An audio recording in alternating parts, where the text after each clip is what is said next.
Hello guys, আসসালামু আলাইকুম। ঈদ মোবারক। তোমরা সবাই কেমন আছো? আমি কিন্তু ঈদের মেন ড্রেস পরে তোমার ভাইয়াকে সালাম দিয়ে ঈদের সালামি নিচ্ছিলাম।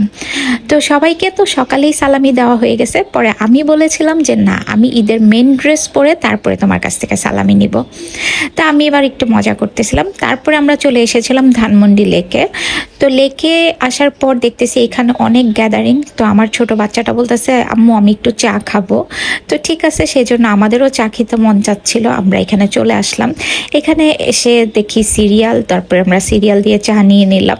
চাটা খেতে খুবই মজা ছিল আর খুব ভালো লাগতেছিল চাটা খাওয়ার পর। তো আমরা দাঁড়ায় দাঁড়ায় চা খাচ্ছি। তারপরে আমার বাচ্চাটা বলতেছে, আম্মু এই জিনিসটা কি? আমি বললাম চলো যেয়ে দেখে আসি এই জিনিসটা কি। তো এই জিনিসটা আসলেও আমি কখনো দেখি নাই। পরে এসে দেখি এটা কটন ক্যান্ডি বানানোর একটা মেশিন। এইখানে কটন ক্যান্ডি বানানো হচ্ছে। তো এক একটা কটন ক্যান্ডি 100 টাকা করেছিল।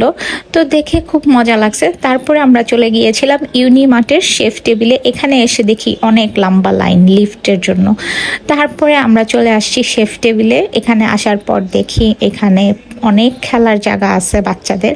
যেহেতু এখানে আমি ফার্স্ট টাইম এসেছিলাম, তো এসে আমার মোটামুটি এটার সম্বন্ধে ধারণা ছিল না, বাট এসে দেখি যে না, এখানে আসার পর বাচ্চারা খুশি হয়ে যাবে, কারণ বাচ্চাদের এখানে অনেক খেলার জায়গা আছে। আর যেহেতু এখন আমরা বাচ্চা কাচ্চার মা হয়ে গেছি, তো বাচ্চাদের খুশিটাকেই মেন প্রাধান্য দেই। তো আমার বাচ্চা এখানে খুব এনজয় করতেছিল। এখানে ক্রিকেট খেলার জায়গা ছিল। তো আমার বাচ্চা বলতেছে, আচ্ছা পাপা তুমি খেলো, তুমি খেলতে পারবা। তা আমি বলতেছিলাম যে না, ওকে খেলতে দাও। তো আমার হাজব্যান্ড বলতেছে না, এখানে মেশিন থেকে বল ছোড়া হয়, ও পারবে না। তো এখানে দেখি আরও ছোট ছোট বাচ্চাদের অনেক খেলার জায়গা। তো খুব ভালো লাগতেছিল জায়গাটা ঘুরে, আর আমার বাচ্চা খুবই হ্যাপি হচ্ছিল। আর তোমরা এখানে রাহিলকে দেখতে পারতেছো না, কারণ রাহিল ওর ফুপ্পিদের সাথে বাহিরে গেছে, ওরাও আসতেছে, রাস্তায় আছে। তো আমরা অতক্ষণে পুরা জায়গাটা ঘুরে ঘুরে দেখতেছিলাম। এখানে অনেক ডল উঠানোর মেশিন ছিল। তো আমি বলতেছি আমি একবার খেলবো।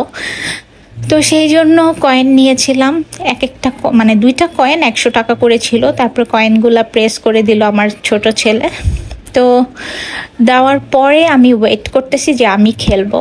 তো আমার কাছে এই ডলটা মোটামুটি ভালো লেগেছিল। তো মনে হচ্ছিল এটা আমি উঠাতে পারবো। তো মানে বিশ্বাস করবা না, দেওয়ার সাথে সাথেই মানে ডলটা ধরতে পারলো না কোনোভাবেই। মানে এগুলো না ওদের মানে মেশিনেই সেট করা থাকে, ওইটার মধ্যে কোনো পাওয়ারই ছিল না। মানে একটা সামান্য ডলটা আমি এত সুন্দর করে দিলাম, কিন্তু ডলটা উঠাতে পারলো না।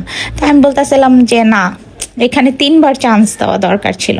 তো এইখানে আরও ছোট ছোট বাচ্চাদের খেলার জায়গা ছিল। তো আমি আমার ছেলেকে বলছিলাম